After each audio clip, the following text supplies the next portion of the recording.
Ho, ho, ho, from merry Millheim, directly under the mistletoe that hangs over the pine green center of the Keystone State, this is Lou, Santa Claus Bryson, opening up my bag of gifts to deliver this festive episode of Seen Through a Glass, the podcast that's mostly about food and drink in central Pennsylvania.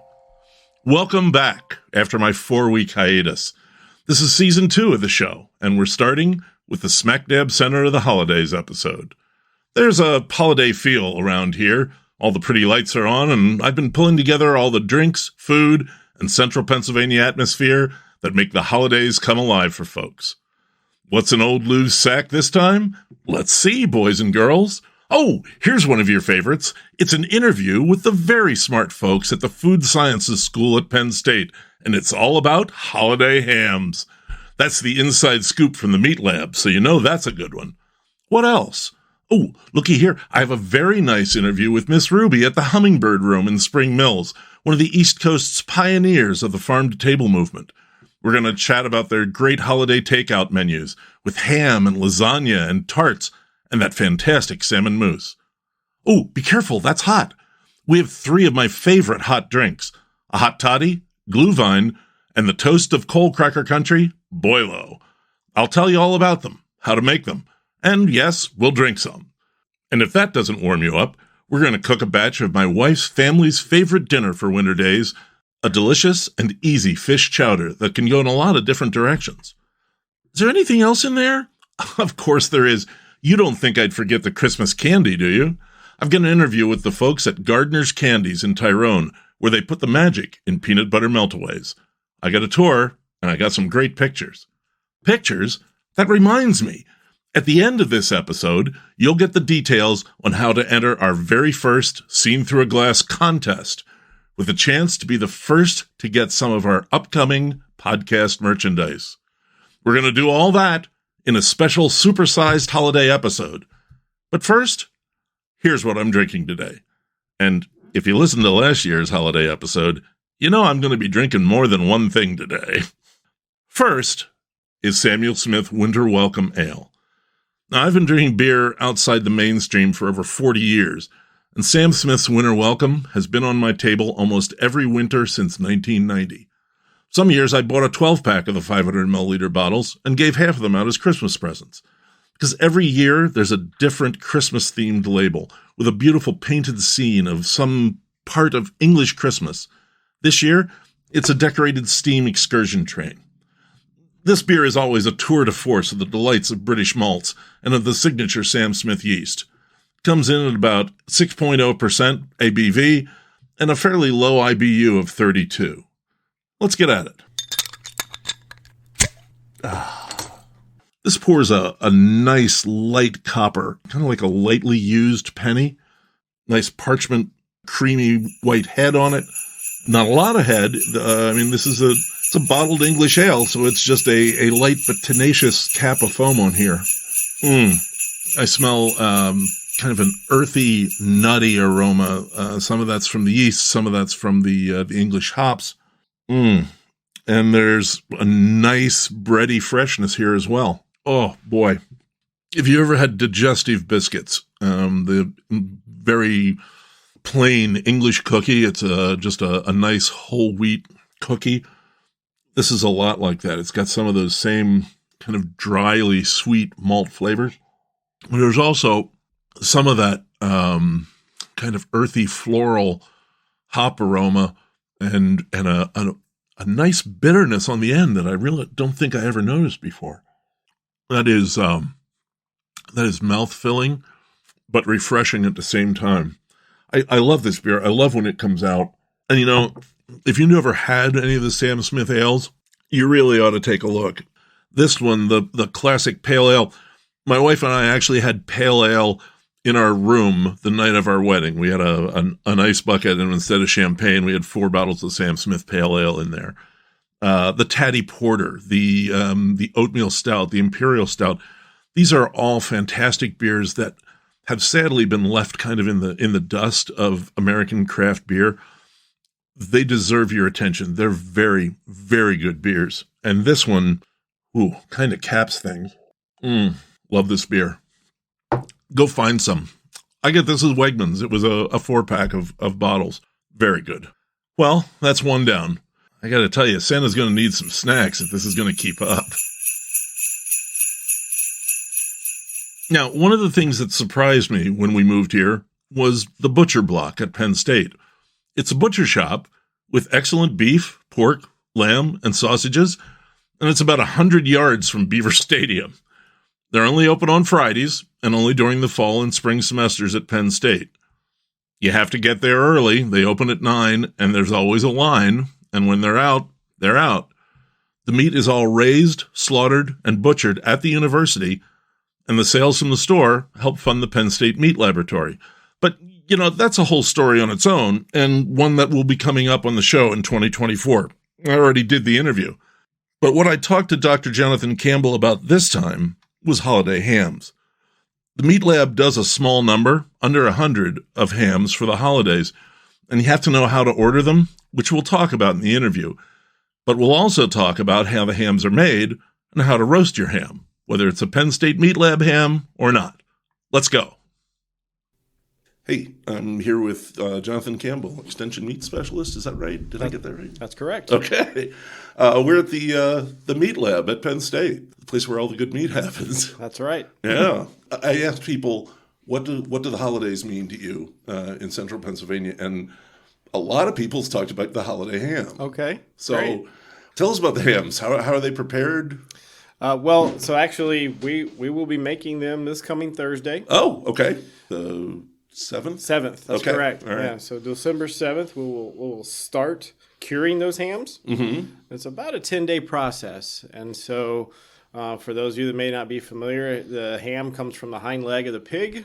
And obviously they have two hind legs. Right. Maybe that's not so obvious to some people, but for the most part, we like them to have 2 hind legs. Yes. And so we would take that cut of meat and go through we use a brine curing method here. Primarily water, salt, sugar. Okay. Maybe some brown sugar in there, and then cure, But no real spices. No real spices. Okay. Salt, sugar, and you might have some people would put something called a ham spice in there. Okay.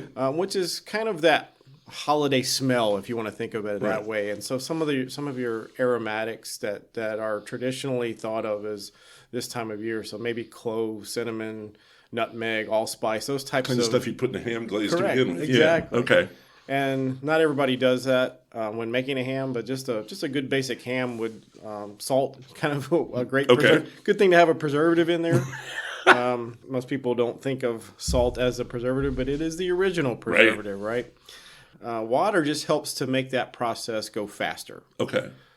So we're not trying to sell water or make the ham cheaper by any means, but doing that, it just speeds up the curing process because otherwise it would take about a month to do the same thing. If we just put dry salt and other ingredients on the surface of that ham, it might take about a month to do. Oh, but it would have the same effect. It would have the same effect other than it would dry the ham out. Okay. And so if you think about traditional curing back to antiquity, right? Oh, right. Romanticized ham curing, we call those prosciuttos, or in Spain, you might have a Sarnow ham or an Iberico ham if you want to get to the pinnacle of those dry cured hams. Or a country ham? Yeah, country ham. That would be prosciutto's redneck cousin. Right.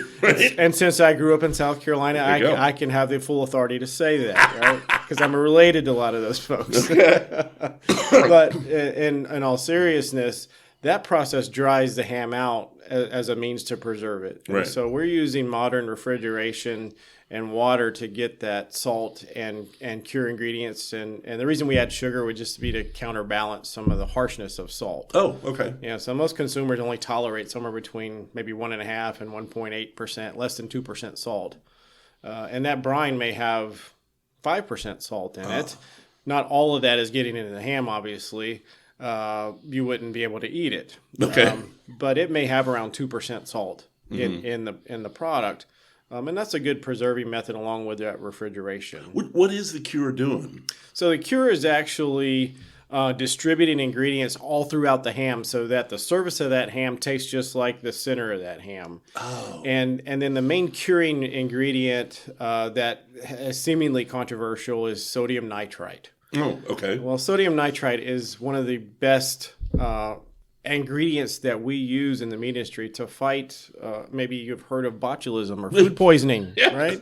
That would not be a good outcome for most individuals. So we want to prevent that from happening in our customers. And so sodium nitrite, which is a regulated and highly restricted ingredient, is used to, from a food safety perspective, it's also used to make sure that ham gets that nice uniform pink, what we think of as a pink cured color, right?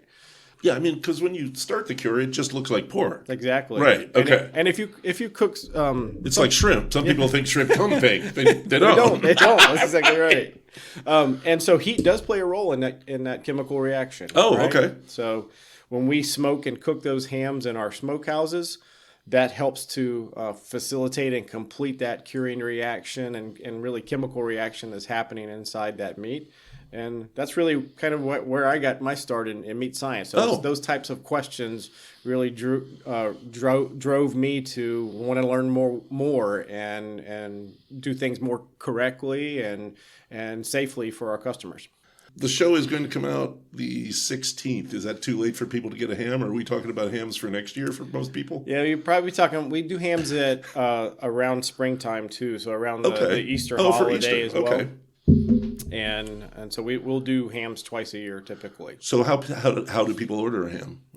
There's a couple of ways. They can certainly email our meat lab manager, fantastic staff member in our college, helps clubs, helps researchers, helps teach classes, and he's been here for over 30 years. And so Glenn Myers is an integral component to this operation. We certainly could operate without him. We don't want to operate without him. So, but you can email Glenn directly. His email address is glm15@psu.edu. Okay. That seems pretty straightforward.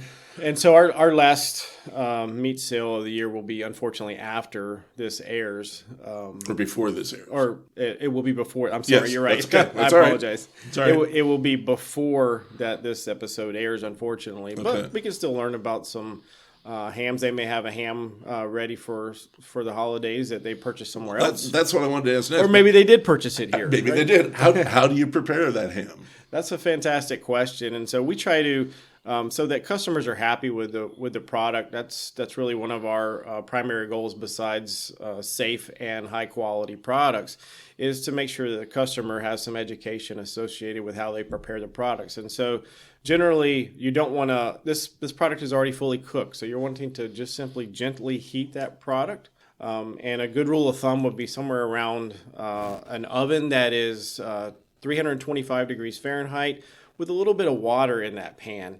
And having that water in that pan helps to keep the ham from drying out during the reheating process, and about 10 minutes per pound to no more than 12 minutes per pound. So you're just simply, again, trying to gently heat that ham to make sure that it's nice and hot and safe when you go to eat it. Other people have mentioned, some people said a holiday box of meat. Is that a thing? That is a thing. Oh, okay. So we try to organize some of our best sellers throughout the year. Most of these are products like our summer sausage, jerky, snack sticks, and our salami. Okay. That is, a lot of those products are now world awarded. Believe it or not. And so our summer sausage and all of our salami products are world awarded through the German Butchers Association. Oh, okay. Which is pretty cool. Yeah. And so all those products received a gold medal in an international competition that they were entered in. So two snack sticks, one summer sausage, one package of jerky, 2 salamis, and creamery cheese. So the white cheddar. The white cheddar that you can purchase at the creamery all goes into what we call a holiday gift box that can be shipped if needed, or just, well, we have a lot of customers that will buy several and give out to their work colleagues as a gift, and that's $55. Okay, all right, and I know I'm asking the person that will tell me that, of course it is, but it is safe to ship. It is safe to ship. Most of those products are shelf stable. The cheese might be the component that you want to consider, and so I don't make the cheese. I'm not a dairy specialist. I'm not a dairy processing specialist. But if the cheese has indication on there that it should be kept refrigerated, and any product says kept refrigerated, you can still ship it. You just maybe need to take some care into putting it into a cooler box, and certainly you're going to pay more for shipping because of that. Right. Okay. So either next day or 2-day shipping to make sure that product is still under refrigerated conditions by the time it gets to where it's going. Okay. So. All right. That'll do it. Happy holidays. Hey, happy holidays. Thank you. All right. So, yeah, I'm afraid it's probably too late to order a Meat Lab ham for this Christmas. But, they do take orders for Easter, too. So you might want to think about getting your order in. Easter's pretty early in 2024. Now, if you want some great Christmas meats this year, friends tell me that the holiday kielbasa at Fröhlich Packing in Johnstown is worth the trip. You better take it cooler because you're going to want more than a little of it. And I'll definitely vouch for the kielbasa in all its forms at Kowalnik's Kielbasa Shop in Shenandoah, Pennsylvania. I'll also note that I got the very best sauerkraut this Pennsylvania Dutchman has ever eaten at Kowalnik's. But we'll probably get our holiday meats, especially our New Year's Day pork roast, right here at Penns Valley Meat Market in Millheim, which Dr. Campbell praised as a very good program. Thank you very much. Speaking of good eats, you will always find the very best of good eats at the Hummingbird Room in Spring Mills. We had no clue about this place when we got our place in Millheim in 2016, but friends quickly clued us in, and we were astounded by the level of the cooking at a simple house in this tiny village less than 10 minutes down the road from us. It is one of the luckiest things we've fallen into, and we ate there as often as we could arrange, until the pandemic. And, the Hummingbird Room, like so many places, pivoted, and we did too, and we got their take-home dinners, which are so wonderfully prepared. But now that we're here in 2023, almost 2024, I was wondering if we would ever sit down for a wonderful Christmas dinner at the Hummingbird Room again. So I got in touch with Claudia Sarnow and set up this interview to ask her. We did the interview you're about to hear, and about 20 minutes into it, my dream came true, just a little, and I got to eat at the Hummingbird Room again. Hey, no more teasing. Let's talk farm to table, mega yachts, and salmon mousse.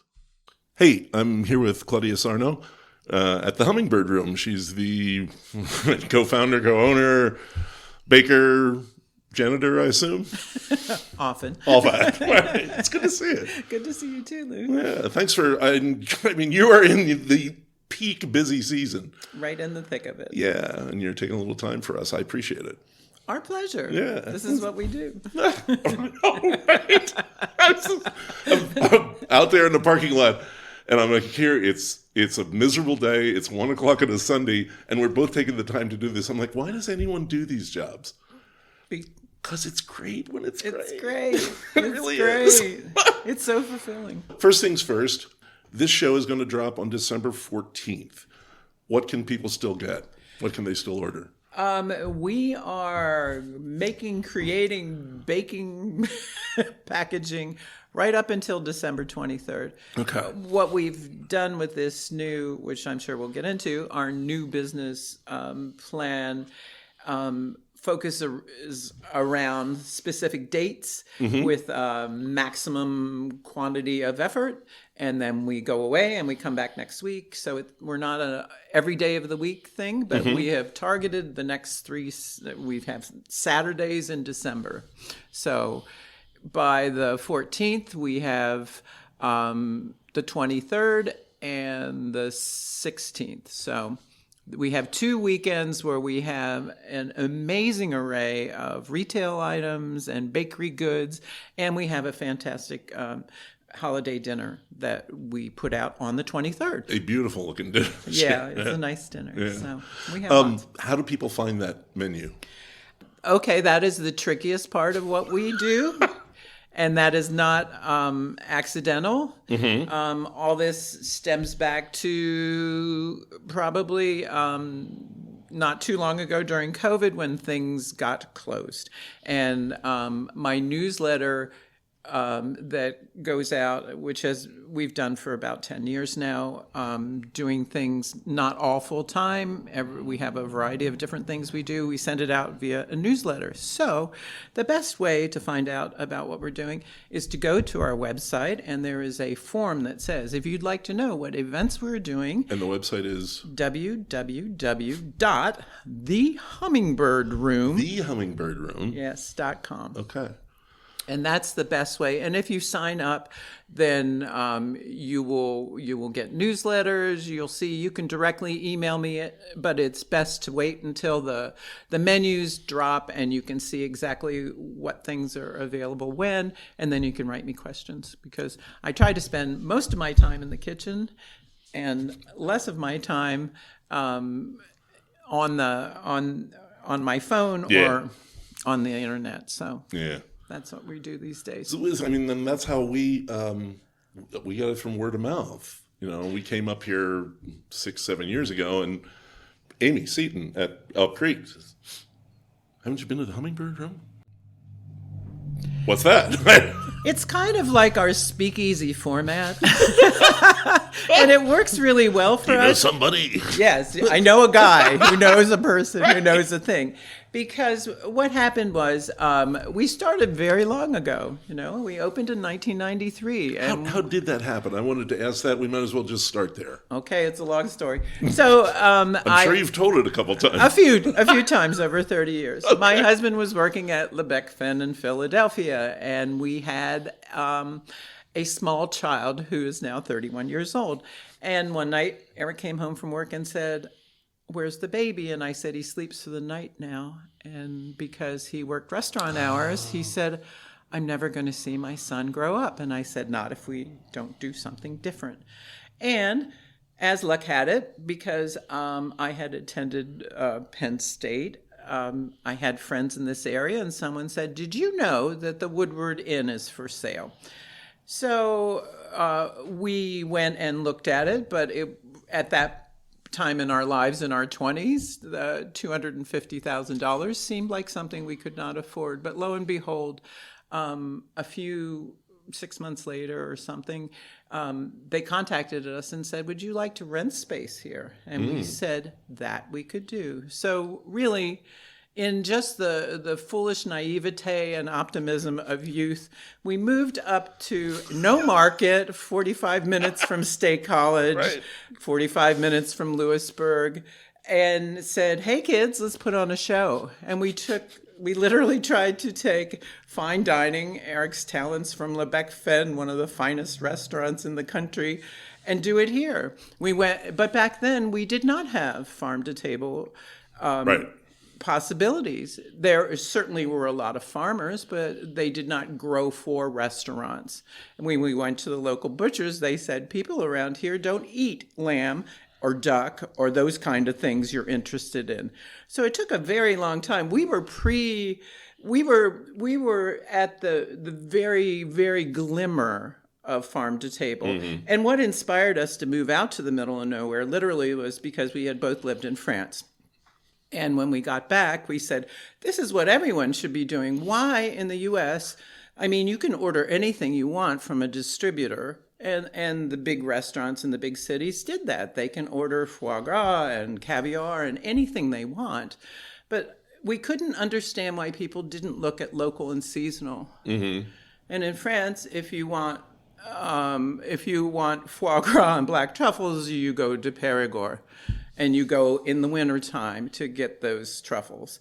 But this culture, as we've talked about a lot, this culture was not embedded in the United States at that point. And over 30 years, it's a remarkable thing how this has changed. It's a completely different world now. Yeah. But we were literally starting at zero. It was restaurants would offer you a choice of mashed, baked, or French fries, and vegetables were frozen vegetable medley with cauliflower, broccoli, and carrots. So we did kind of blow 12 months a year. Yeah. All the same. All the same. Yeah. Crinkle cut. Yes. So things have changed a lot, and we're really excited because it certainly fit right into everything we dreamed about. So how do you build a partnership with a farmer like that? I mean, if say you want I don't know, a particular type of sweet potato grown? How would you do that? Or does it work the other way? I don't know. You often just approach people. People have become, and it's interesting because from the outside, and I think you know this from Lancaster country, living in Lancaster, that we have a very big Amish community here. But in the beginning, they were not necessarily the forerunners of wanting to do things more resistant that were to more. Yes, they were more resistant, and they were not the ones who were driving organic goods. And they were not the ones who were on the cutting edge of things. They wanted to do things the way they had always done it. But what has happened is, because I find that they are often very shrewd businessmen and they pay attention. You may think, oh, aren't they deer out there in the countryside not paying attention? But they do pay attention. They do pay attention, yeah. Quite a bit. And so they are open. If you go to talk to them and say, this is the product I want, they will say, how much do you need? What season do you need it? Do you have a specific? And you can. Are you going to buy it next year? Are you going to buy it next year? Yeah. And will you pay this amount for it? Right. And if you are willing to be smart and work with them, they work with you too. So well, that's what when I interviewed John Ash over at Gudessa, I remember him saying that the extension agent said to him, look, you've only got 80 head. What are you going to do to survive? Because you can't. What's your future? Yeah, you can't work it this way the larger farms do. And that's when he started. Yeah. But that's how we found out too. I don't know if you know Bill Callahan from Callahan Farms. He retired now. Yes. But we were literally one of his very first customers, because he would try to go and sell all this beautiful meat, all this organic, gorgeously raised things, and people were very resistant to the price. And he was unable to find a market. And over time, and so we started, can you make a porchetta for? Absolutely. We'll take that chicken. We'll take anything he had, we would take. Right. And over time, it became, and this has happened very, very often with a lot of the suppliers that we have over time, when they start out, they're able to give us everything we want, and we can do a great wholesale business with them. And then over time, their retail business grows enough so they no longer need us. And we become obsolete, which is a sign of success. Sure. But I mean, it's a greater success, but still. Absolutely. Yeah. So I think over time what has happened is we've just formed really great friendships. We've known John Ash for 30 years. He knew our son when he was a year old. Oh, gosh. So, sometimes the faces change, but the community is the same. And we still have a great community here. You know, there was a time when you could go to Burkholder's and get every flour and every kind of baking good you needed. But when I asked them where the seafood was, they took me to the frozen fish sticks. Yes. And that's the way it was. Yes. It's not like that now, but it's... No, I mean, as I found out to my delight, they have all kinds of stuff. They have all kinds of stuff now. But 30 years ago, it was a land of infinite possibilities, but none of it was realized. So we had to work really hard to get that here, but it's wonderful to see. So we're delighted. Yeah, I mean, the response has been tremendous. I still look at the I don't know, what do you call the barn? Is it the catering menu or the pickup menu? We still call once we decided. Okay, there was a period of time where we closed the restaurant, and I say we joined the circus. For 8 years, we literally ran off and worked on private mega yachts with unlimited budgets and sailed the world. I was not aware of that. That was wonderful. We closed in 2005, and we came back, I think, in 2013.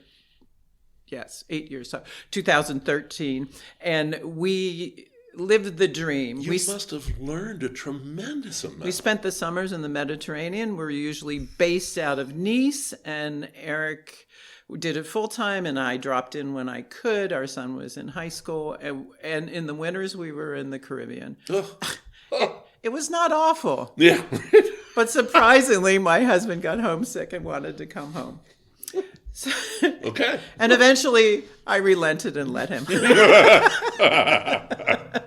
So when he came back, we said, okay, full-time restaurants, it's like dog years, multiply times 7, because it's a grueling lifestyle. So we said, okay, let's find a different format. So our different format were monthly gourmet dinners. We did tasting dinners, and that I called Miss Ruby's Supper Club. My moniker's Miss Ruby. So she's the one who's polite. I'm to ask you about that persona.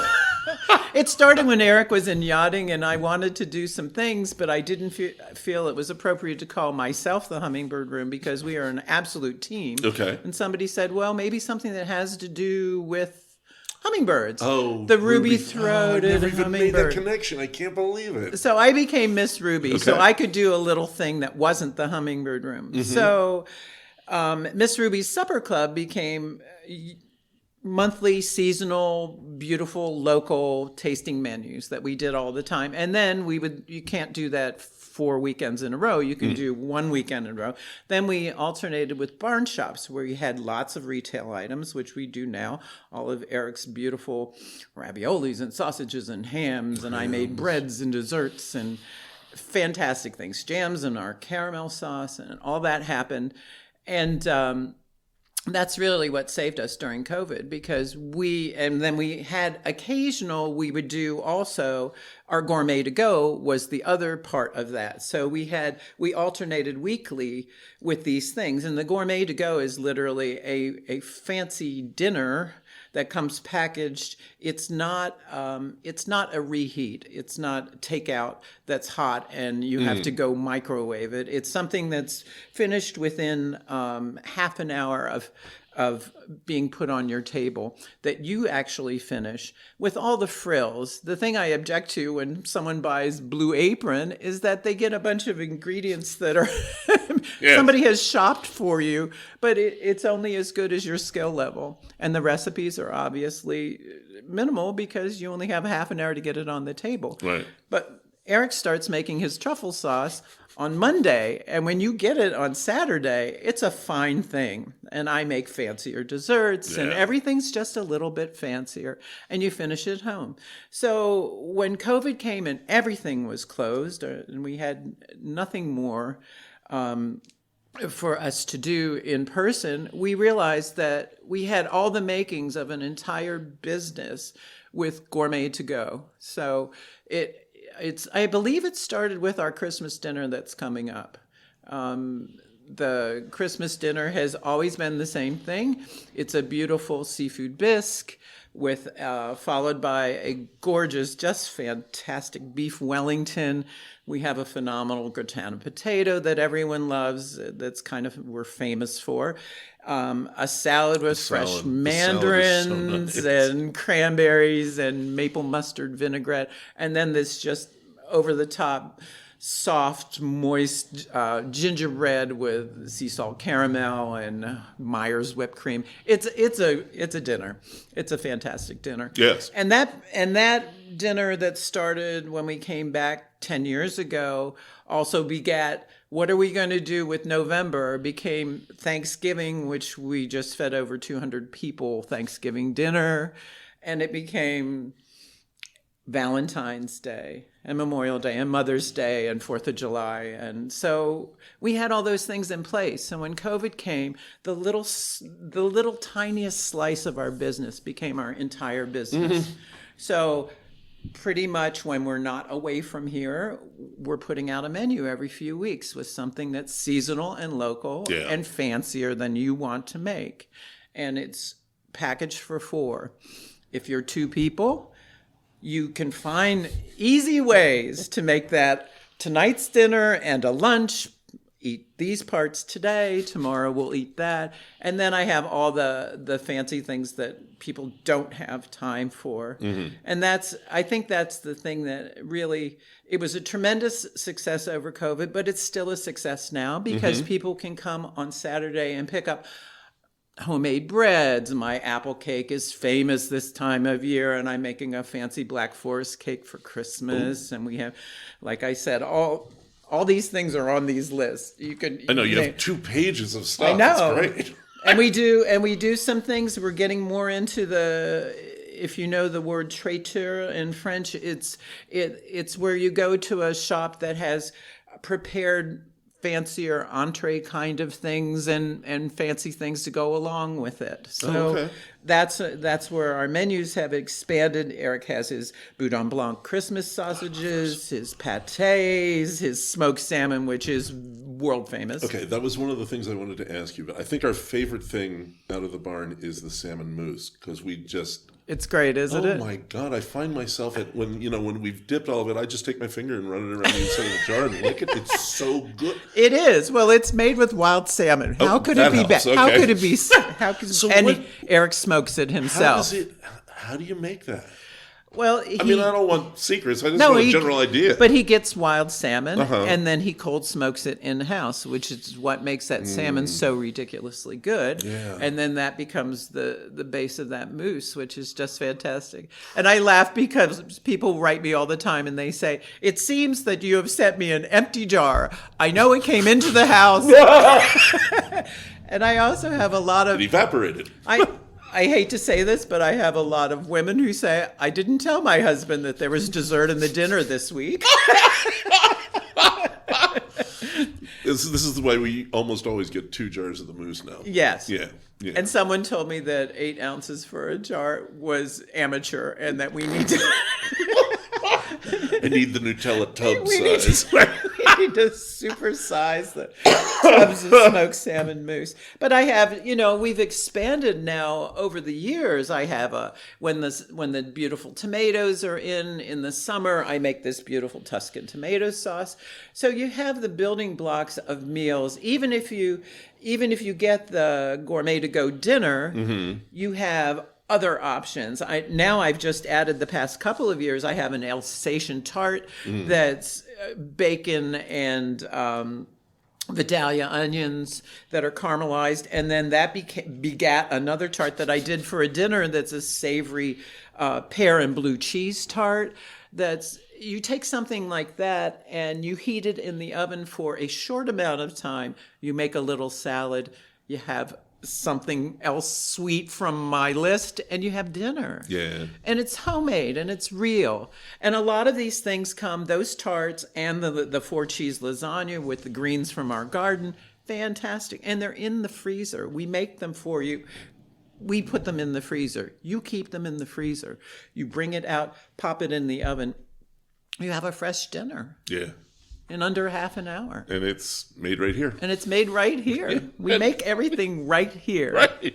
And it's all fresh, and it's all butter, and it's all cream.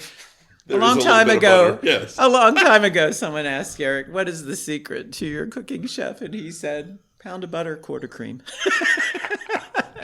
And we still live by that. That's not to say there are not other choices on the menu, because there are. Sure. And...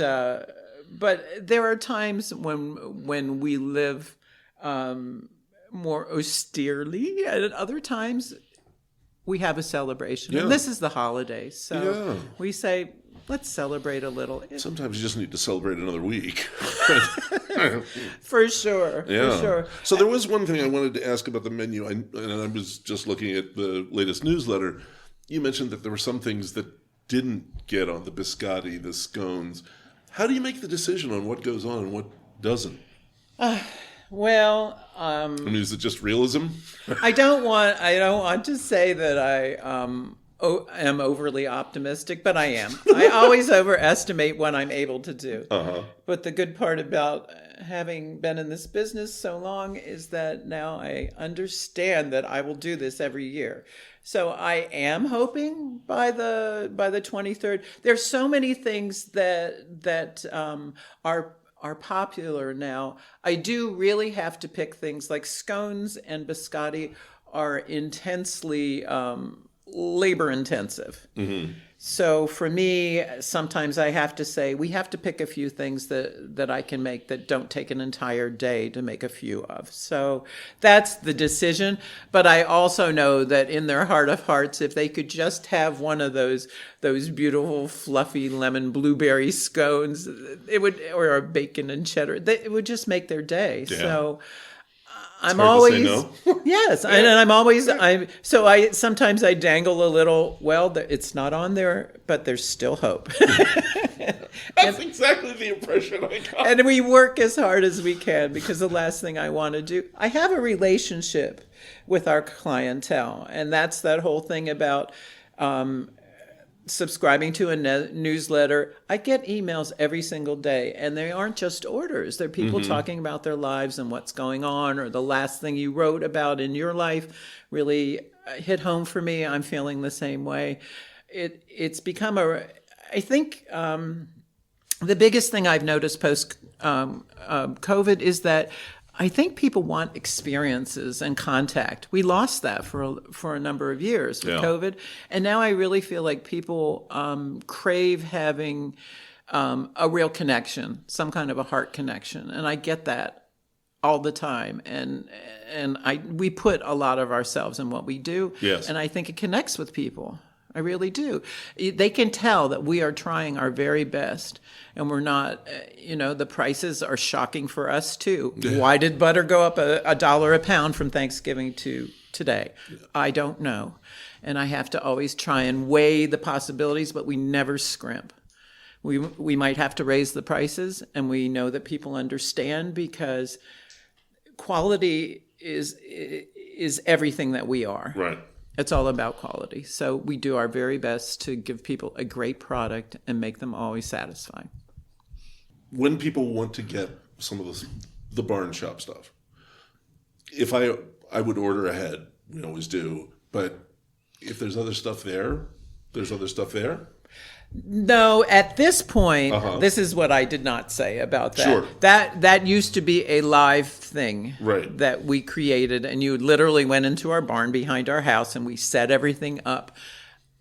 And it was difficult back then, and it's impossible now because you never know what people are going to want. You make 16 apple cakes, and they wanted the chocolate, or you made 30 baguettes, and they really wanted more Kalamata olive loaf. So the waste, I would assume, is frustrating. The waste is impossible these days because we're all on such tiny, tiny margins now that. So you'll see when you look at these things, it'll say the holiday virtual barn shop. So. Everything is pre-ordered now. Good. So we know what to focus on and we know what to make. And you're guaranteed that when you drive all the way out here, you're going to get it. Oh, right. Because that's the worst part is when you drive out here and you go to the barn and they're like, we were so busy today. Sorry, here's 1 jar of strawberry jam for you. But no baked goods. Okay, and no salmon mousse. That would be... Yeah. Okay. No, that's so all of it has really been like that. Yeah. And what I am saying is because if this goes out on the 14th and everybody says, but they can write me at missruby@thehummingbird.com and I can send them over the latest newsletter. That's on our website too, thehummingbird.com. And this is all pickup. And all of this, it's pickup, but now the other factor that was a fabulous idea and continues to be a fabulous idea is on these weekends, on these Saturdays, when we do these things with the Gourmet to Go, the Barn Shop, and the Holiday Bake Shop, we offer delivery. It's a $10 flat fee. We will go into State College or Bellefonte, or we even go out to Port Matilda. My husband will kill me for saying that. But we have a big community here. Yes. And we travel. We will bring wonderful bags of beautiful food right to your doorstep. Wow. We can't tell you the exact time. We're a bit like the cable guy. It will be between 2 and 5 on Saturday. All right. It's not all day long, but on Saturday, depending on the route of the many drivers we have, they load their car up with all these goodies and like Santa's sleigh, they show up at your door and drop packages. And people squeal. I'll bet. Thanksgiving was the most, it sometimes makes me cry because it literally was an idea, what do we do? No one wants to come and eat fancy French food for Thanksgiving. How are we going to make a business of this now? And so 10 years ago, we said, well, maybe we could offer just a traditional Thanksgiving dinner. And it was crazy because we didn't plan ahead and we were up all night. There were a lot of wild things that happened. But now we're on our 9th year and people get an entire menu. Yes. An entire menu. And all of it, the turkeys are roasted and carved and broken down and real gravy and mashed potatoes and stuffing. And so I think what we do is really try to anchor memories. I'm making lots of traditional grandma cookies right now and desserts. And well, that gives me my segue. Making memories. The last time we were here for dine-in was December of 2019. Yeah. It was a few days after our 30th anniversary. We brought the kids. Yeah. Well, kids, our adult children. I remember where you sat. Yeah. Yeah. I mean, my daughter still talks about the soup that we had. Yeah. And, I mean, that's a memory. We look at the picture often. Is that going to happen again ever? It's highly possible. Oh. Because we had a brief moment where we did some consulting over the summer, and we had a moment where we were actually, Chef was back in the kitchen with his brigade of young people. His kitchen or a different kitchen? Well, someone else's kitchen, because we were consulting. But he got the experience and the adrenaline, and for a chef, there really is no comparison to live and the intensity and the food, and it was a really nice experience because he misses that. Mm. It's just he and I, and occasionally somebody packaging things, and it's not the same vibe. No. And he's tired of me, I think. That's probably it. That's probably. He needs some companions in the kitchen. So, as you know, because you walked right by it, the dining room has a ladder in it right now. Yes. And there are paint cans.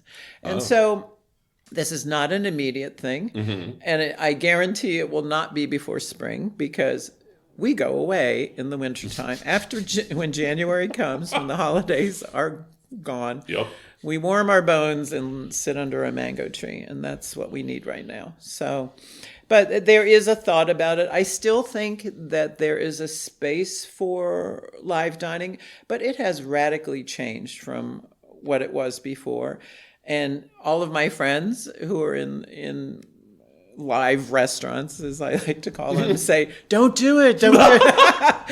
It's very hard, and it is hard. It's hard to get. It's hard to get employees. Wages have. What are you making here? What is this? It's a visit from Chef. Chef has brought us a little food. Thank you, dear. Gorgeous. But it's really a tough time for restaurants right now. A very tough time for restaurants. So, it'll be occasional.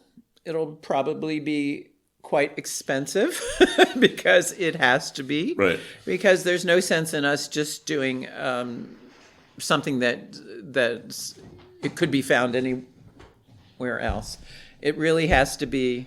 Oh, he's bringing out a little Armagnac from 1968. Oh, I think he's trying to impress someone. I don't think it's me. It's working. I guess the chef should tell us what this is. Chef. So it's going to be a different experience. Would you like to tell us what you just brought us, Chef? Oh, it's our house cured ham with the truffled mashed potato, and it's a local cider reduction with the Armagnac from 1968, and a little dram of Armagnac on the side for Lou. Just for comparison. That sauce was made from 160 quarts of stock reduced. These are the things you find in our gourmet to-go dinners that you do not make at home, for certain. The ham is available.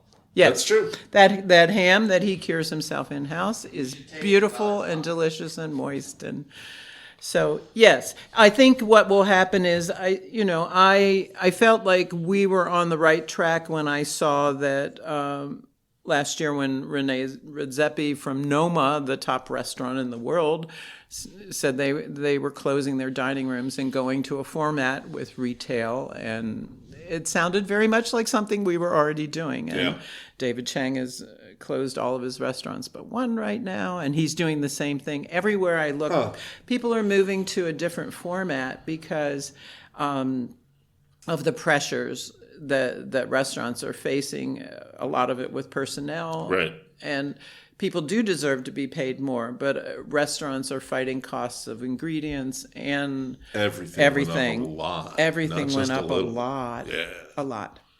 So I think the restaurant that we will reopen, we've already started talking about it. I'm not allowed to talk about what we are thinking of, but it's going to be a radically different format than the former kind of restaurants that we may have done. And once again, it goes back to experiences. Steam tables and ladles, is that what? Yes, and ladies with hairnets, just so you can be frightened back into grade school cafeteria.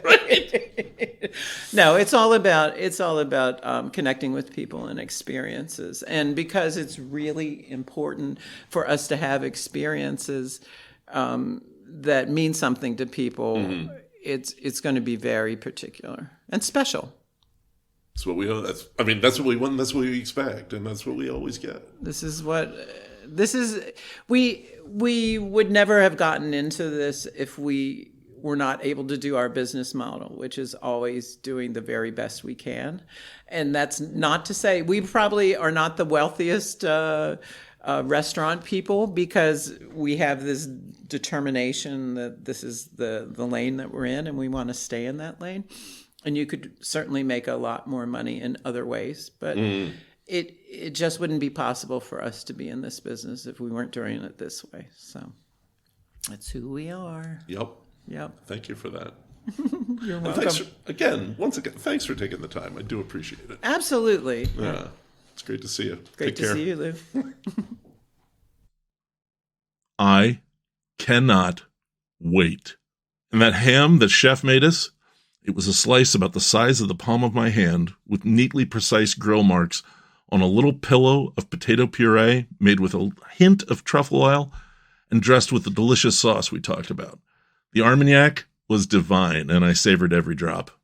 And yes, we did purchase the Christmas dinner and some desserts.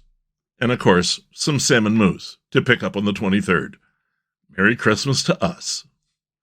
And now, time for another drink. This is Boilo, a delicious hot punch made with the cheapest of whiskeys, citrus, honey, and spices.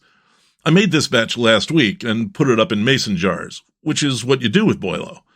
Some of it I gave to sick friends because it's good for that, and some I poured at a book signing event because it's good for that, too.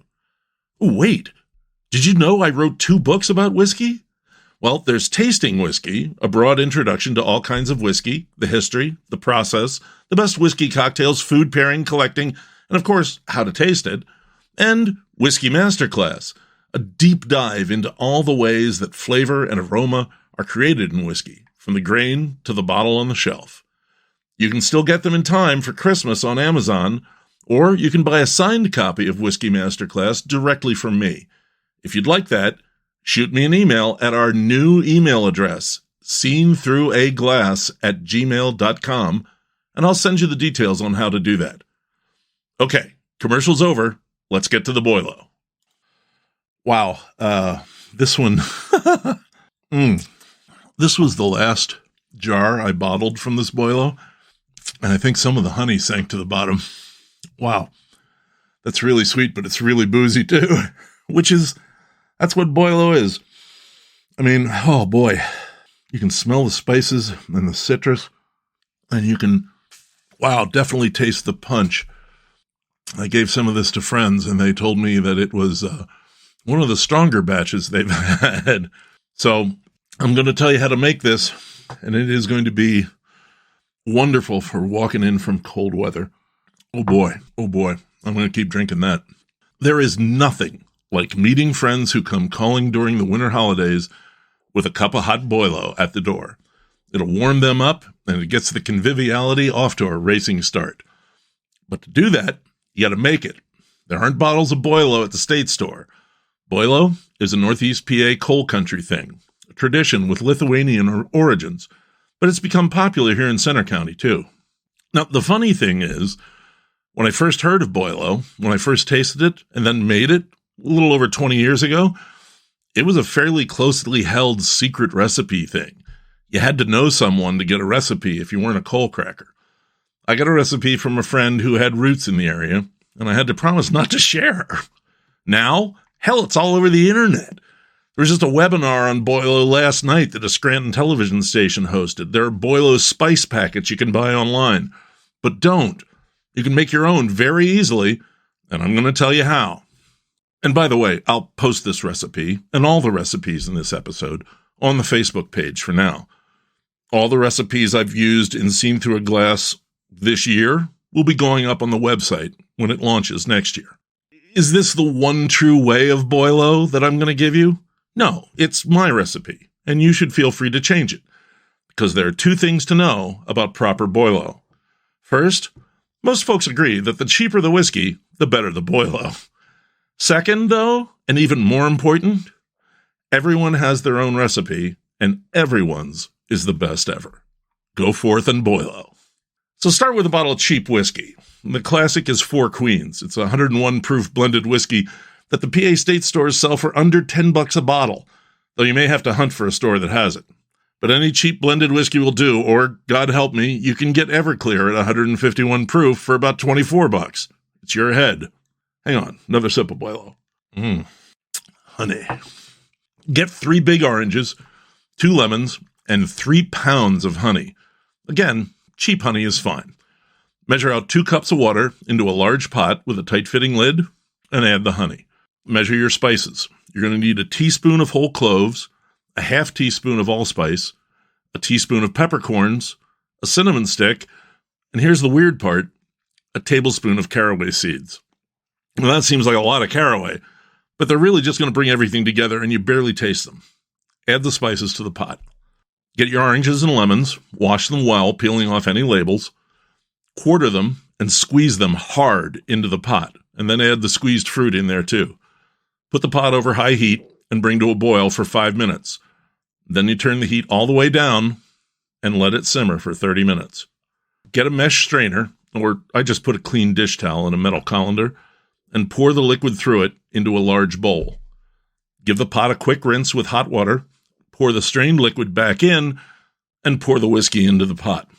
Stir it up well and cover it with the lid. Now you let it sit for an hour and then pour it into mason jars. You can pour some of it right back into the whiskey bottle if you've got a good funnel.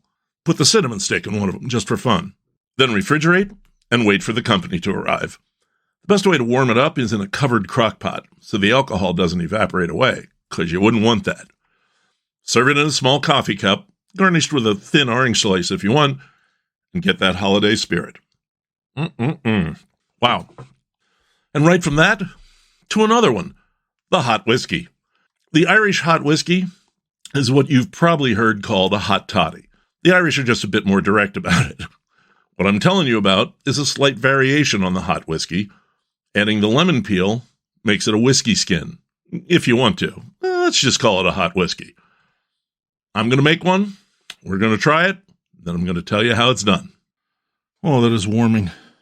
The nice thing about a hot whiskey is that it's boiling water, so it's really hot. And it just carries the aromas tremendously. And, of course, it warms up the whiskey and that alcohol. I mean, that's why they use alcohol in perfume. It just brings those aromas to your nose. I'm smelling the honey and the whiskey, of course, the sweet cereal notes of that Irish whiskey. I've got Jameson in here, the spiciness of the cloves, and just that sharp edge of lemon. Oh, I got to try this. Oh, that's so good. And, the secret is not getting too much honey in it. Oh, boy.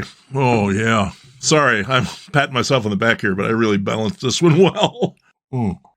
Now, the thing with a hot whiskey or a hot toddy over Boilo is you don't have all that honey in it. There's just a little bit of honey in this. And it really, I'm trying to put a finger on the word. It is incisive. It is clean and clear and sharp. It's like whiskey with hot and whiskey with a little bit more acid, but whiskey with a little bit of that honey roundness to it. This is just a great drink. I love it. And that's why people like hot toddies.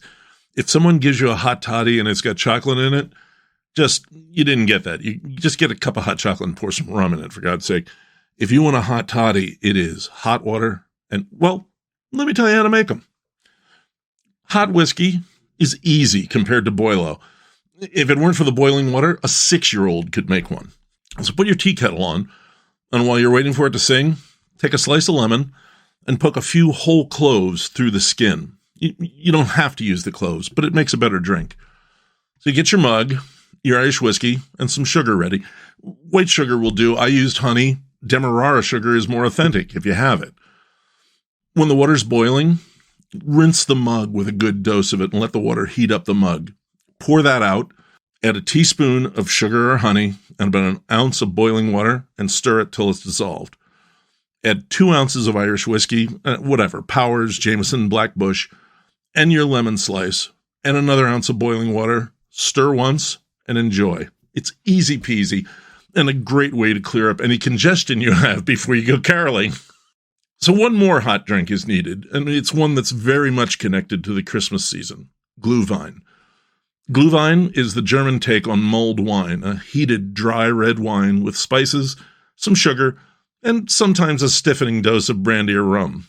The outdoor Christmas markets in Germany and Eastern Europe, the Christkindlmarkt, often seem to run on steaming cups of Glühwein. Glühwein literally means glow wine or smoldering wine, a reference both to the heat and the alcohol. The cups of hot spiced wine will warm your hands and your innards. Let's try them. Once again, smelling really good. I love these hot drinks because they are so aromatic. This one is so hot that I'm having to hold the glass by the rim. So when I smell it, the dry red wine, I used a Pinot Noir, has become, all the fruit has come out. There's orange in this, but I'm getting some black currant and some cherry. Of course, the orange, a little bit of there's cloves in this. There's that weird thing of allspice. A little bit of cinnamon. I had cinnamon sticks in this, and I'm surprised at how little there is. I'm going to have this. This is right out of the crock pot, so it's pretty hot. So I like my Glühwein without quite as much sugar, so I don't like it when it gets all gloppy. So this has got a nice smack of that dry Pinot character to it. The spices are very present, but not gross. Wow, it gives it a real bulkiness. And it's so warm and so aromatic. All of this, I'm thinking of that whole Brillat Savarin thing where the nose is the chimney for the mouth, and it really is. This is firing right up into my olfactories. Boy, yeah, I could do with a mug of that and be walking around the old Christkindlmarkt, huh? Like Boilo, Glühwein has a lot of personal latitude, and every Christkindlmarkt stand has a different recipe. But here's how I made mine. I didn't add spirits or vanilla. Like I said, I like it with a little less sugar. It's pretty easy. Here's how. I got a $10 screw-top bottle of Pinot Noir at Wegmans. It was Dark Horse, one of the better cheap Pinots.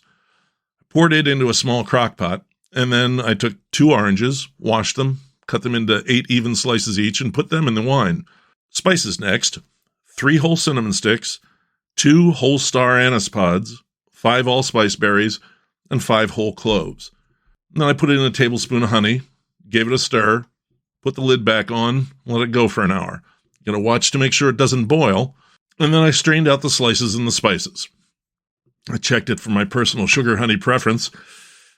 Good, but I put a little bit more honey in, and the Glühwein's good to go.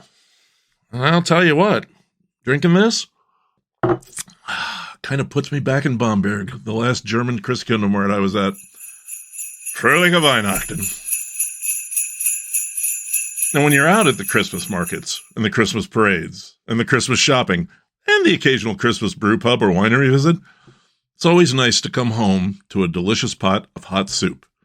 One of our favorites is my wife's family recipe for fish chowder. We just had it last night. The Child's family is an upstate New York family, and I've spent many snowy winter weekends at their houses, playing euchre while fish chowder is cooking. It's one of our favorite cold weather dinners, and we keep some of the ingredients in the pantry and the freezer all the time, just in case. All it takes is about 15 minutes of prep, and then you can get back to trimming the tree or the porch, baking cookies, wrapping presents, or watching your favorite Christmas movie. It's a Wonderful Life, Elf, Die Hard. I'm not judging. And the chowder cooks for about 45 minutes. Add a salad and a good loaf of crusty bread, and that's some wintertime satisfaction. Here's how you do it. Get a 5-quart pot or a Dutch oven and fry 2 slices of bacon in it till it's good and crisp, but not burnt. Drain the grease and let the bacon cool. Now chop up a large onion and 2 potatoes, and if the skins are nice, you don't have to peel them, just wash them and trim them. Take about a pound of white fish, cod, halibut, tilapia, catfish, whatever, and cut it into 1-inch chunks. Crumble that bacon. Put all of that in the pot, and then add 2 6-ounce cans of minced or chopped clams with the liquid and 2 bottles of clam juice, and remember to shake them before opening. Get all that good stuff in the bottom of the bottle. If needed, add just enough water to cover the stuff. Put it on medium heat, cover it, and let it go for 45 minutes. Don't worry if it boils, that's fine. At that point, the potatoes and the fish should be cooked. Check them if the chunks are large. If they're done, at this point, you can just add a cup of whole milk or half and half. Stir it and serve it, adding salt and pepper to taste. My taste runs to a lot of pepper and not much salt. Or you can add half a pound of raw or cooked shrimp, cut up into chunks, or a handful of those little bay scallops, or some of the fake crab chunks, or real crab if you have the money, a tin of smoked oysters, any good thing like that, and leave the heat on for another 5 minutes, and then add the dairy and the salt and pepper. It's so good. From Kathy's family, enjoy. Hey, does anyone feel like dessert? How about peanut butter meltaways? I asked Central PA friends on Facebook, what Central Pennsylvania food or drink means Christmas has arrived for you? Some folks said Otto's Winter Warmer Ale, some said Troeg's Mad Elf, some said Meyer Dairy Eggnog, and some folks did say the Fröhlich's Kielbasi. But a lot of people said Gardner's Peanut Butter Meltaways, the peanut butter-filled chocolate candies, as several people took pains to explain they're not like peanut butter cups. The peanut butter is creamy. So I went to the Gardner's store in State College to do some research, and sure enough, there was a difference. I got in touch with the folks at Gardner's down in Tyrone, PA, and set up an interview. Hey, I'm at Gardners Candies in Tyrone, Pennsylvania, with president of the company, Joe DiStadio, and the digital marketing specialist, Zoe Aspereth. Good morning. Good morning. Good morning. Glad to be here. I'm glad to be here, too. I've been kind of looking forward to this. Before we get to the holiday stuff, which I know everybody wants to hear, can you tell me some of the history of Gardners Candies? Who started it, when, and were they making candies or just reselling? How did that start out? Well, from what I know and what I've been told, the company was started in 1897 by a man by the name of James Pike Gardner. Pike being a nickname or middle name? I believe a nickname. Okay. I'm not All real right. sure on that. And I believe he started the company by eventually selling roadside candies or nuts in a little roadside buggy, if you would. Oh, I think okay. I think is how that started. Mm-hmm. So an early food truck. Kind of, Pretty much. yeah, pretty much. And then it expanded into the candy side, and the rest is pretty much history where it came from. The Gardner family and maintained control of the company for many years, and in 1992 the president of the company passed away, unfortunately, and then the control of the company kind of went back and forth a little bit between his father and another in-law, if you will. And eventually the gentleman that passed away, his father, came back in control of the company in 92, and then eventually he was looking for suitors to purchase, and in 1997 we were acquired by the Saris family, and they've got a candy business in the Cannonsburg area. Mm-hmm. So that's kind of it to get us up to speed. We've been we've been sister companies with Sarah's Candies since 1997. And I assume I'm not familiar with them. They're an independent company as well? Yes, we do the same thing. We make gourmet chocolates, gourmet box chocolates. They have a peanut butter melt-away. We have a peanut butter melt-away. Really? It's the same.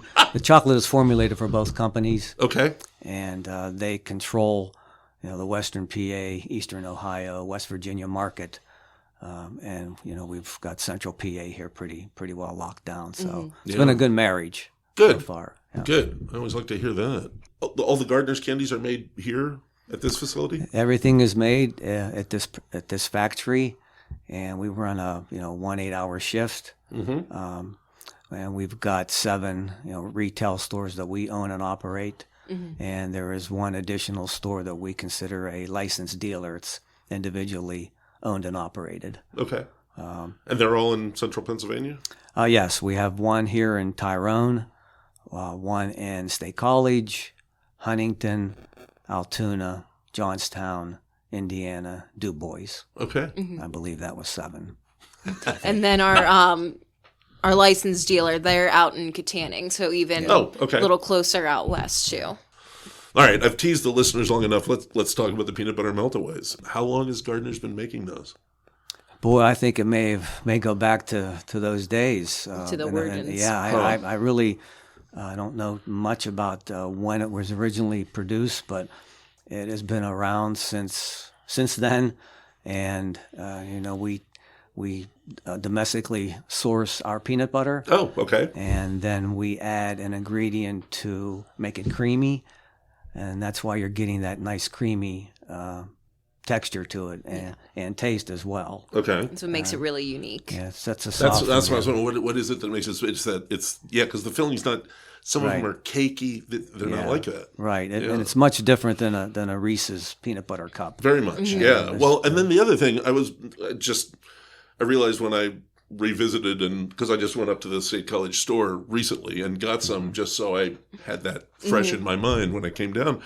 So I've noticed on filled chocolates like that, like the peanut butter cups and like the meltaways, chocolatiers seem to shift their balance. Some of them lean more into the chocolate. Some of them have a thin shell and have more peanut butter.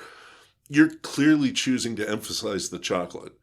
And I love that. Mm-hmm. What was the decision there? Is it just because you have such good chocolate, or? Yeah, pretty much so. I mean, we can control the ratio depending on which piece of machinery that the product is made on. Again, as an example, we double coat our chocolate covered nuts. Okay. So you're getting a really nice ratio of chocolate to nut there. Yeah, it's not just a thin shell. Correct. Okay. So with our chocolate being high quality milk chocolate, we want to emphasize obviously that as well as the center. Yeah, and I've seen other other flavors of meltaway. I thought I saw an almond butter one. We used to, but we have a chocolate meltaway. Okay. We have a mint meltaway, I believe is. But the chocolate meltaway is unique as well. It's a rich tasting. We have a cashew meltaway, a cappuccino meltaway for those that are coffee lovers. Okay. Which again, it's a nice flavor for those that like coffee. Yeah. So we have the peanut butter meltaway, for any peanut butter fans, but basically those other meltaways, the cappuccino, chocolate, you basically get that outer really good shell, but with that same kind of creaminess that kind of just dissolves right in your mouth. And caramel Kringles, are they? Is that essentially a caramel meltaway, or is there something? It is strictly a liquid caramel filling. Yeah, but we do have a lot of what we do too is we have peanut butter novelties around the holidays. We have Christmas ones, and they're adorable little Christmas shapes that are milk chocolate and filled with meltaway. We have them for Easter as well too. Oh, okay. Yeah. And, that was another question. Do sales of the meltaways go up at Christmas? I mean, I assume every candy goes up at Christmas, but Correct.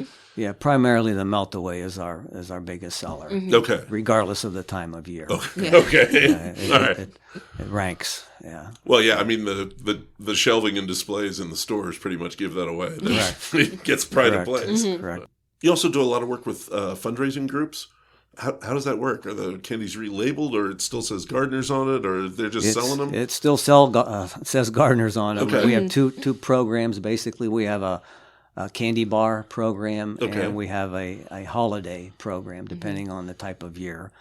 The candy bar program, we feature, I believe, 6 or 7 flavors in the bar. The peanut butter meltaway, of course, and we have inclusions such as almonds, Crispies, pieces of salted pretzel, caramel. We have a solid milk, a dark chocolate bar, and those can be purchased by any fundraising group, any nonprofit.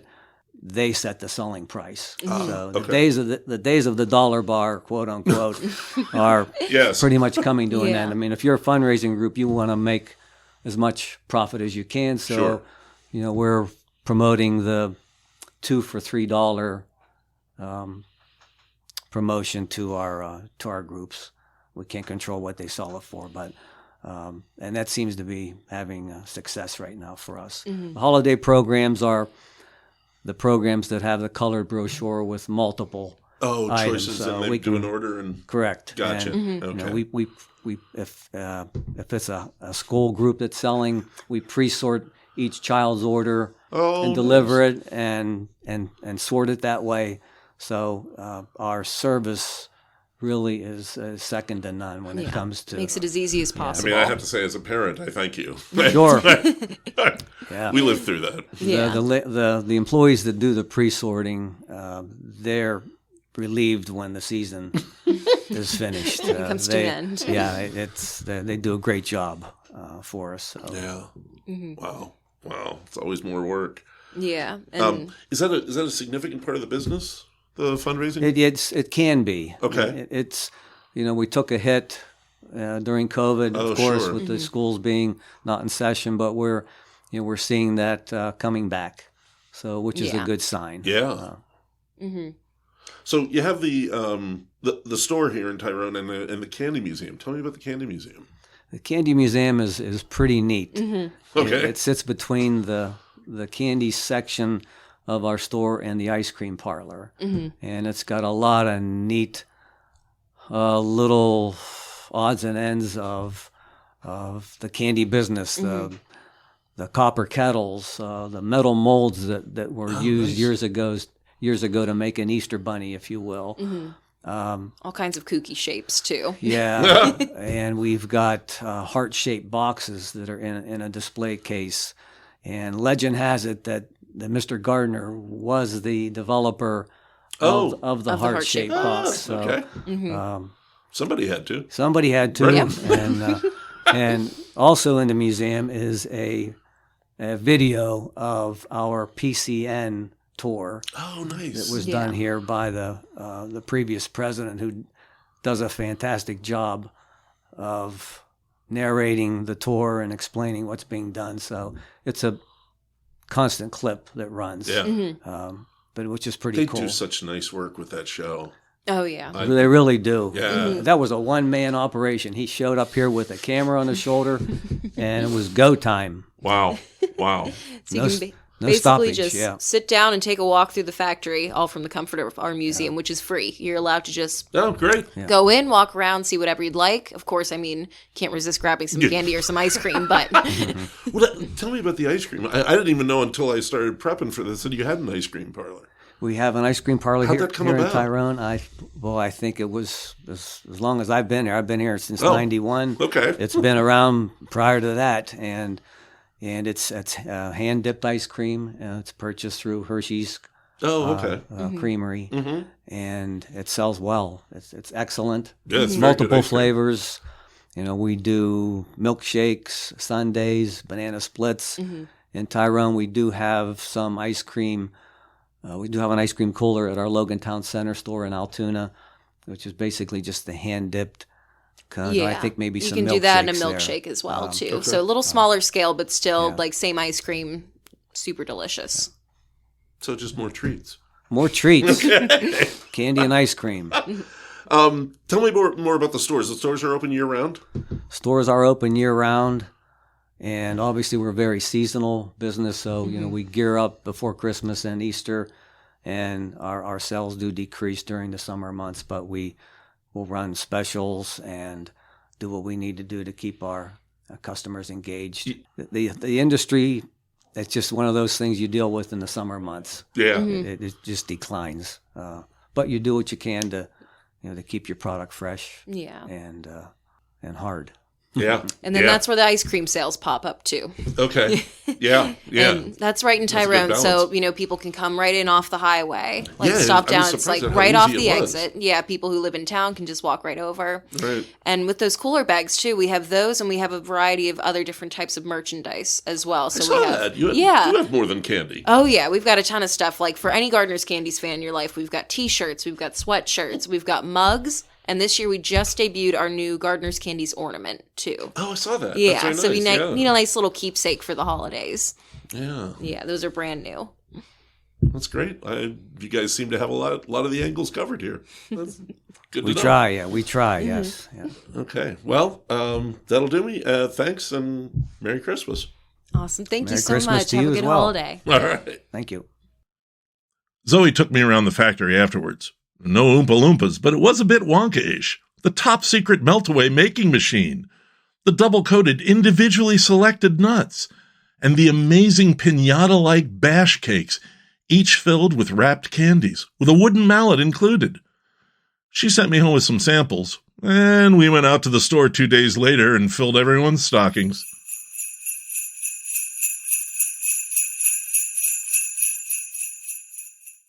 Is there time for one more drink? No? All right. But don't forget, late December marks the anniversaries of the opening of two of our area's longest-running brew pubs. Selinsgrove Brewing releases their holiday double on December 21st. I intend to be there. Elk Creek Cafe in Millheim will be celebrating their sweet 16th anniversary with limited release beers and return to their original opening menu on the 21st through the 23rd. Swing by and remind yourself why they've lasted this long, and tell them you heard about it on Seen Through a Glass.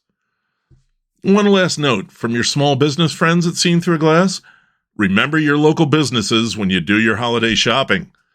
As I said last year, because it's worth repeating, locally made booze and foods make great Christmas gifts. That's what we're getting for our sibs and friends. And you still have plenty of time to get them because they're local. And hey, it's a legit opportunity to pick up something for yourself.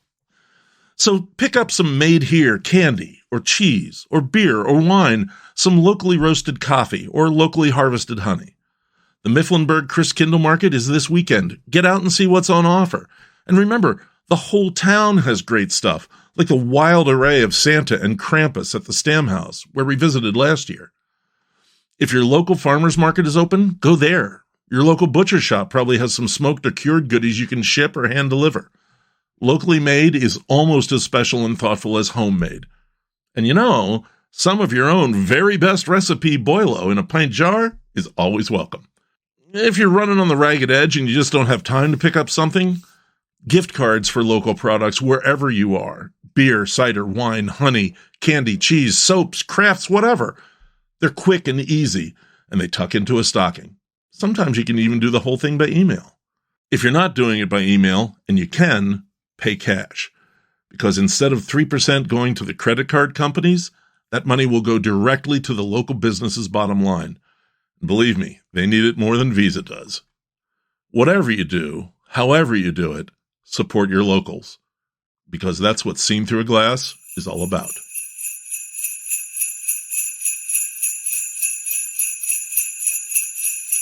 Whew, man, a whole year and I couldn't come up with another segue sound effect? Next time. One last thing for Christmas. And those of you who subscribe and have already heard the Secret Interlude episode, you can skip ahead 2 minutes. You see why I tell you to subscribe? I've mentioned that we're remodeling our house in Millheim. The timeline had us back in the house by Thanksgiving, but, that didn't work out. And we're not going to be in the house for Christmas. So no Christmas cooking, no decorations, no Christmas tree, and it's really a favorite time of our year. We have this Christmas tradition, like a lot of Pennsylvania Germans, of hanging a small pickle ornament on the tree. Kathy hangs it, doesn't tell anyone where. The rest of us try to find this tiny little green ornament on a big green tree, and then brag that we know where it is. But we won't get to do that this year. The family's a little depressed. I'm hoping you can help. Let's have the first Seen Through a Glass contest. Sometime before midnight on December 24th, Christmas Eve, send me a picture of your home Christmas tree to our brand new email address, seenthroughaglass@gmail.com. We'll pick 3 of them, and you get extra points for a pickle ornament, or a podcast tie-in, or a Central Pennsylvania tie-in like, a bottle of Mad Elf, some Purity Candy Clear Toys, Meyer Dairy or Big Spring Eggnog, something like that. And, of course, points for goofiness. It is a contest, so as I mentioned earlier, those 3 winners will get, something. We're going to be doing some merch in 2024, probably just some stickers to start. But the 3 winners will get the very first 3 pieces of STAG merch when it comes in. 1 picture per person, please. Be sure to include your first and last name in the email. I'll contact the winners to get your addresses to send you your prizes. And, all the legal stuff. By sending in your pictures, you give me permission to post them on the STAG podcast, social media accounts, and the website when we get that going. It's pretty simple. Send your Christmas tree pictures to seenthroughaglass@gmail.com. 1 picture per person. And the 3 pictures we like the most? No rules, just arbitrary decisions. We'll get the very first pieces of Seen Through a Glass merch when it's available. Which will be soon. I hope. We have some pictures already, including one from a regular listener in the Republic of North Macedonia. Might need some extra stamps for those stickers. That's the show. My thanks to Jonathan Campbell, Joe DeStadio and Zoe Espereth, and Claudia Sarnow for the interviews. Thanks to all of you who have made the first year of Seen Through a Glass such a success. And remember, tell your friends. Also, my special thanks and a whole lot of love to my family for all their patience and support in this ongoing project. As always, you'll find pictures to go with this episode on Instagram at STAG Podcast and on Facebook at Seen Through a Glass. You'll also find my link tree. Click on that to find a link to my Ko-fi page where you can drop a few holiday bucks to keep this going. If you've already donated, thank you so much. If you like this episode, if you like the show, please take a moment to leave a rating or review. The more reviews and ratings we get, the better we do on search results, and the more people find the show. Despite what you might think, the groundhog is not the state animal of Pennsylvania. That would be the white-tailed deer. Yeah, well, try getting one of those to come out of a hole and see its shadow. Next episode? Well, the next episode falls in the week between Christmas and New Year's, so it's probably going to be kind of relaxed. I already had the interview done with a Central Pennsylvania cookbook author. It was a fun chat. We'll have some drinks and maybe a report on the first cooking I did in our new kitchen. Unfortunately, I will not be recording in my new studio. That got pushed back to the spring, like my basement bar. All in good time. Thanks for listening, and happy holidays to us all. Until next time, this is Lou Bryson on Seen Through a Glass, raising a glass to you all from the snowy smack dab center of the Keystone State.